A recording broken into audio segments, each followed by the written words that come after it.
GHMC కౌన్సిల్లో మరోసారి గందరగోళం ఏర్పడింది. సంతాప తీర్మానం తర్వాత మళ్లీ సభలో గందరగోళం నెలకొంది. ప్రశ్నోత్తరాలపై చర్చ ప్రారంభించాలని మేయర్ కోరారు. దీంతో మేయర్ పోడియం దగ్గర బీఆర్ఎస్ కార్పొరేటర్లు ఆందోళన చేపట్టారు. మేయర్కి మద్దతుగా కాంగ్రెస్ కార్పొరేటర్లు పోడియం దగ్గరికి చేరుకున్నారు.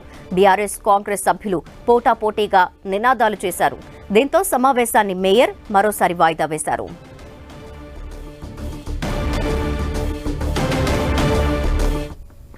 వాయిదా తర్వాత తిరిగి సమావేశం ప్రారంభమైంది. ఇప్పుడు లైవ్ చూద్దాం. ఓన్లీ ఉన్న ప్రాబ్లమ్స్ మేము జస్ట్ చెప్తున్నాము టు సే దట్ అవగాహన వచ్చింది, ప్రాబ్లమ్స్ కి సొల్యూషన్స్ ఎతకటం స్టార్ట్ చేసామని. So we're on the job sir. Solution ఇదే కాకుండా రెవెన్యూ జనరేషన్ కి కూడా we're working on solution sir. Extra revenue for corporation so that మనకి ఇవన్నీ టీథింగ్ ప్రాబ్లమ్స్ అన్ని మూవ్ ఆన్ అయ్యేటట్లు. మాన్సూన్ కి స్పెసిఫిక్ గా అడిషనల్ టీమ్స్ వేసి traffic blocking spots, water logging spots అని చెప్పి ఒక 150 ఆడ్ స్పాట్స్ ఐడెంటిఫై చేసి దానికి ఎక్స్ట్రా టీమ్స్ బోత్ జిహెచ్ఎంసీ నుంచి అండ్ ట్రాఫిక్ పోలీస్ నుంచి కోఆర్డినేషన్ తో we have put people on ground. ICCC నుంచి పోలీస్ సైడ్ నుంచి కూడా కంటిన్యూస్ మానిటరింగ్ ఉంది. GHMC is working closely with police, revenue, collectors అందరితో వర్క్ చేసి ఈ ఎక్కడెక్కడైతే వాటర్ లాగింగ్ ఉందో ఇమీడియట్లీ రెక్టిఫై చేయడానికి. అలాగే వెదర్ డిపార్ట్మెంట్ నుంచి మాకు రెగ్యులర్లీ ఎవ్రీ 2 గంటలకి ఇప్పుడు న్యూస్ వస్తుంది ఎక్కడ వర్షం పడబోతుందో, ఎంత వర్షం జీహెచ్ఎంసీ కౌన్సిల్ సమావేశానికి సంబంధించి లేటెస్ట్ డీటెయిల్స్ మా ప్రతినిధి రాముడు అందిస్తారు. రాముడు. ధనలక్ష్మి, మీరు చెప్పినట్లుగానే అంటే ప్రధానంగా ఉదయం కొంత గందరగోళం నెలకొంది. ఆ తర్వాత మళ్ళీ వాయిదా వేశారు. తర్వాత ప్రారంభించిన తర్వాత వెంటనే సంతాప తీర్మానం పెట్టారు. ఆ సంతాప తీర్మానంపై ఇటు కాంగ్రెస్ కానీ, బీఆర్ఎస్ కానీ, బీజేపీ, అదేవిధంగా ఎంఐఎం పార్టీలకు సంబంధించినటువంటి సభ్యులందరూ కూడా సంతాప తీర్మానం పైన చర్చించారు. ఆయా కుటుంబాల సభ్యులకందరికీ కూడా సానుభూతిని తెలియజేశారు.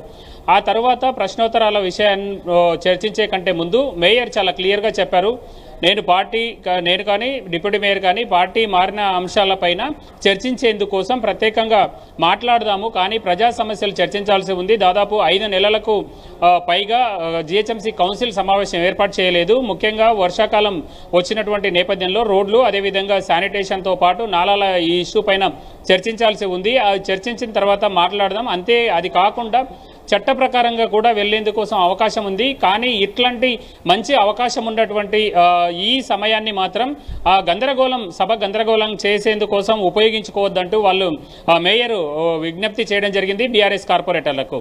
అయినప్పటికీ ఆ అంశాలు చెబుతూ వెంటనే కార్పొరేటర్ సిఎన్ రెడ్డి ఏదైతే క్వశ్చన్ వేశారో ఆ క్వశ్చన్కు సంబంధించి చర్చ చేపట్టేందుకోసం అవకాశం కల్పించారు. కానీ అప్పటికే బీఆర్ఎస్ కార్పొరేటర్లు అడ్డుతగలడం జరిగింది. వాళ్ళందరూ కూడా పోడియం వద్దకు రావడం జరిగింది.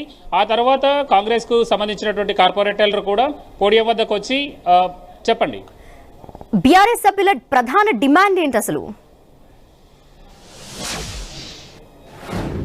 బీఆర్ఎస్ కార్పొరేటర్లు ప్రధానంగా మేయరు, అదేవిధంగా డిప్యూటీ మేయర్ వీళ్ళిద్దరు కూడా పార్టీ మారారు కాబట్టి వాళ్ళు రాజీనామా చేయాలి, వాళ్ళు రాజీనామా చేసి ఉండాలి అనేది చెప్తున్నారు. రాజీనామా చేసి ఆ తర్వాత గెలిస్తే మళ్ళీ కార్పొరేటర్గా ఎన్నికైతే మాత్రమే ఉండాలి. ఈ విధంగా పార్టీ మారి అక్కడ ఉండడానికి నైతికంగా మీకు హక్కు లేదు అని చెప్తున్నారు. కానీ చట్ట ప్రకారం మాత్రం మేయరు, డిప్యూటీ మేయరు, అదేవిధంగా కార్పొరేటర్లు ఎవరు కూడా పార్టీ మారినా ఎలాంటి ఇబ్బందులు అయితే ఉండవు. అదేవిధంగా అవిశ్వాస తీర్మానం పెట్టాలన్నా కూడా దాదాపు 4 నెలల సమయం పూర్తి అయిపోయినప్పుడు మాత్రమే మేయరు, డిప్యూటీ మేయర్ పైన అవిశ్వాస తీర్మానం పెట్టేందుకోసం అవకాశం ఉంటుంది. అంతేకాకుండా సభలో ఉండేటువంటి 50% పీపుల్ అంటే మొత్తంగా 150 మంది కార్పొరేటర్లు ఉంటే 75 మంది ఆ అవిశ్వాస తీర్మానాన్ని బలపరుస్తూ సంతకం చేయాల్సి ఉంది. కాబట్టి ఈ విధమైనటువంటి టెక్నికల్ అంశాలు బీఆర్ఎస్ సైడ్ లేవు కాబట్టి వాళ్ళు నైతికంగా రాజీనామా చేయాలంటూ సభలో ఆందోళన చేస్తున్నారు. ఆ తర్వాత కొద్దిసేపటి క్రితం మరోసారి సభ ప్రారంభమైంది. ఇటు కాంగ్రెస్ కానీ, బీజేపీ కానీ ప్రజా సమస్యలపైన, ఎంఐఎం కానీ ప్రజా సమస్యలపైన చర్చించాలనేది వాళ్ళ సూచనగా కనపడుతుంది. బయటికి వచ్చినప్పుడు కూడా కార్పొరేటర్లు అదే అంశం చెప్తున్నారు, మేము ప్రజా సమస్యలపైన చర్చించేందుకోసం సిద్ధంగా ఉన్నామని. థ్యాంక్ యూ రాముడు.